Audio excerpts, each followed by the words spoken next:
एक बार पुनः ओ मात्रा के साथ मैं अर्चना शुक्ला आपके अपने चैनल सृजन नवाचार में स्वागत और अभिनंदन करती हूँ।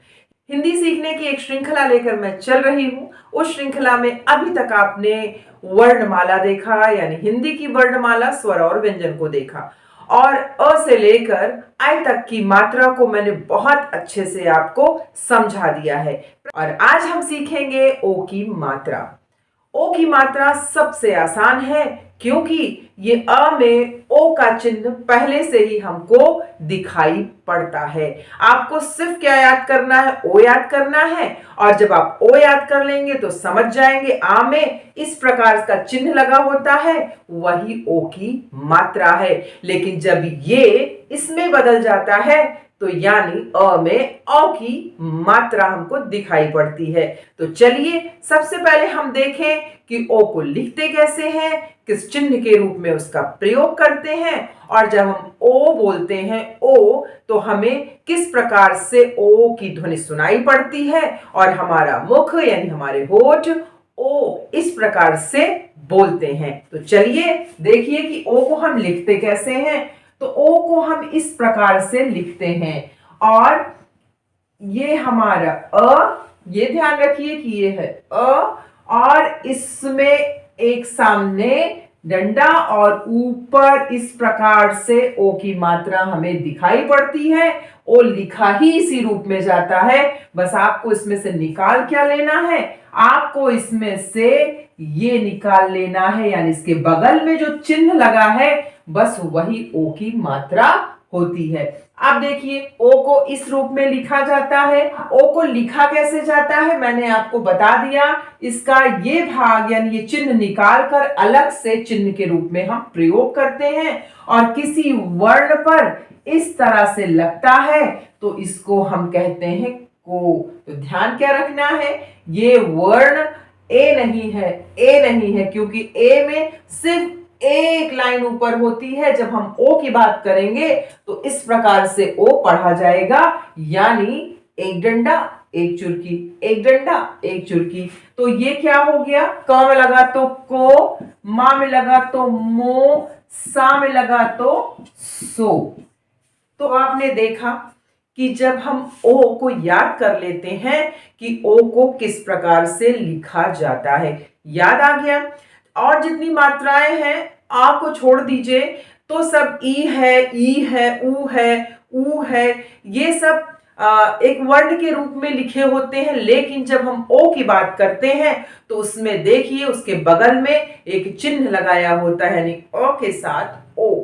तो जो आप बगल में चिन्ह आपको याद आ जाता है तो आप समझ लीजिए वही तो ओ की मात्रा है। और जब हम बोलते हैं तो बोलकर देखिए को, मो, सो।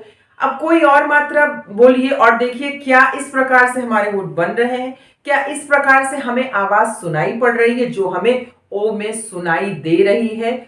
ओ, ओ, को, मो, सो। यानी जब हम याद कर लेते हैं कि अरे ओ है, ओ में कैसे लगा है, इस प्रकार से चिन्ह लगा है, और उसको बोलते हैं तो हमें ओ ही सुनाई पड़ता है जो अभी तक हम पढ़ते आ रहे हैं स्वर में ओ औ, ओ औ। प्रत्येक मात्रा, उसके चिन्ह, उसकी आवाज सब अलग होती है। बस आपको एक एक मात्रा को अच्छे से समझने की जरूरत है। तो चलिए कुछ शब्द बनाकर देखते हैं। तो हम पहला शब्द लेंगे ओखली, यानी जो ओ हमारा अक्षर है, स्वर है, उसी से शुरू होगा शब्द। ये चिन्ह के रूप में भी प्रयोग किए जाते हैं और ये स्वतंत्र है, ये अपने रूप में भी किसी शब्द का निर्माण कर सकते हैं। और हमने बनाया ओ है तो ओ निकल रहा है, आ में ओ, यानी का में ओ नहीं निकल रहा, ओ, फिर यहां ख, और फिर यहां ली। तो क्या बन गया? ओखली। तो इस प्रकार से आपने देखा कि ओ स्वर से ही एक शब्द बन गया। अब अगला शब्द लेते हैं खरगोश। अब सबसे पहले फंडा आप वही रखिए, खरगोश, यानी चार अक्षर हैं। हमने लिखा ख, फिर र, फिर गो, और फिर श। तो क्या बन गया? खर गो, गो, गोश बन गया हमारा खरगोश। अब एक शब्द लीजिए खोपड़ी। अब यहाँ क्या है? ख। अब देखिए, बोल कर देखिए आप, खो। ओ सुनाई पड़ा आपको? ओ। अब ओ तो आपको समझ में आ गया कि हमें ओ ही सुनाई पड़ रहा है, हमारे होठ से भी लग रहा ओ ही है, लेकिन याद क्या करना है? ओ। और ओ के बगल लगे हुए उस चिन्ह को, तो हमने यहां लिख दिया खो, यहाँ प और यहाँ ड़ी। क्या बन गया? खोपड़ी। अब चलिए लिखते हैं ढोलक। अब ढ, सबसे पहले तो आपको वर्ण याद होने चाहिए, अक्षर याद होने चाहिए कि ढ को किस चिन्ह के रूप में हम लिखते हैं। तो ढ को ऐसे लिखते हैं, ढ में क्या निकल रहा? ढो। अब ढो आप समझ गए। अच्छा, ये ओ निकल रहा है। अच्छा, ओ के बगल जो चिन्ह है वो निकल रहा है, तो आपने क्या लिख लिया? ढोलक। आपने लिखा ढोलक। फिर एक शब्द बनाते हैं मोरनी। अब हमने लिखा मां।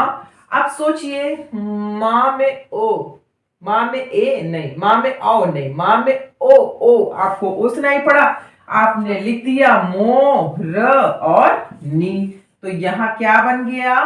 मोरनी। अब शब्द बनाइए आप कोयल। अब को, का में लगा तो को, मा में लगा तो मो, टा में लगा तो टो। और जब ओ सुनाई पड़ा तो आपको ओ याद आया। वो ओ याद आया तो आप याद कर लीजिए कि ओ के बगल इस प्रकार से चिन्ह लगाया होता है।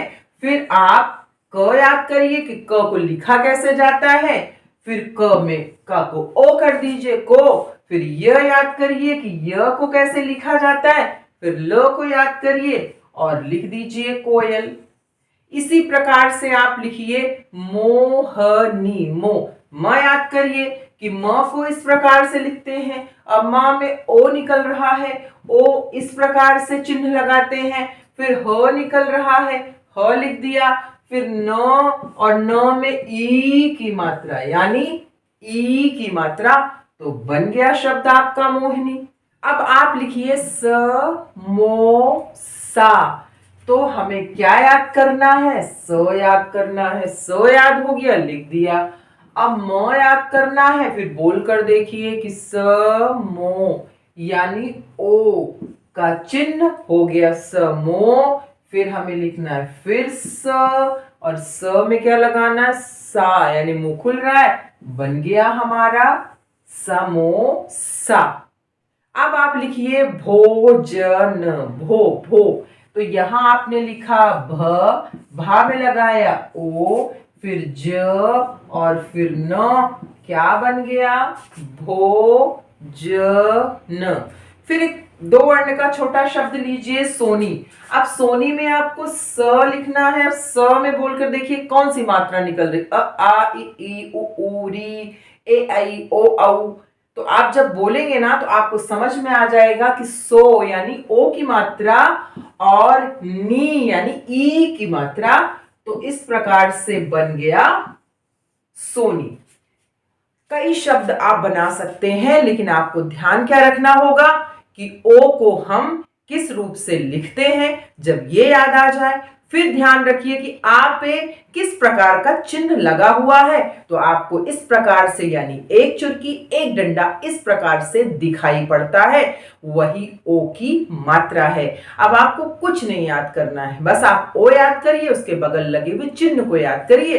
तो लिख डालिए कोई भी शब्द, चाहे वो खोपड़ी हो, चाहे वो पोपल हो, चाहे वो पोपट हो, चाहे वो चमोली हो, कोई भी शब्द आप लिख सकते हैं। बस आपको अंतर आना चाहिए कि ये ए नहीं है, क्योंकि ए में एक चुरकी यानी एक रेखा होती है और ए में दो होती है।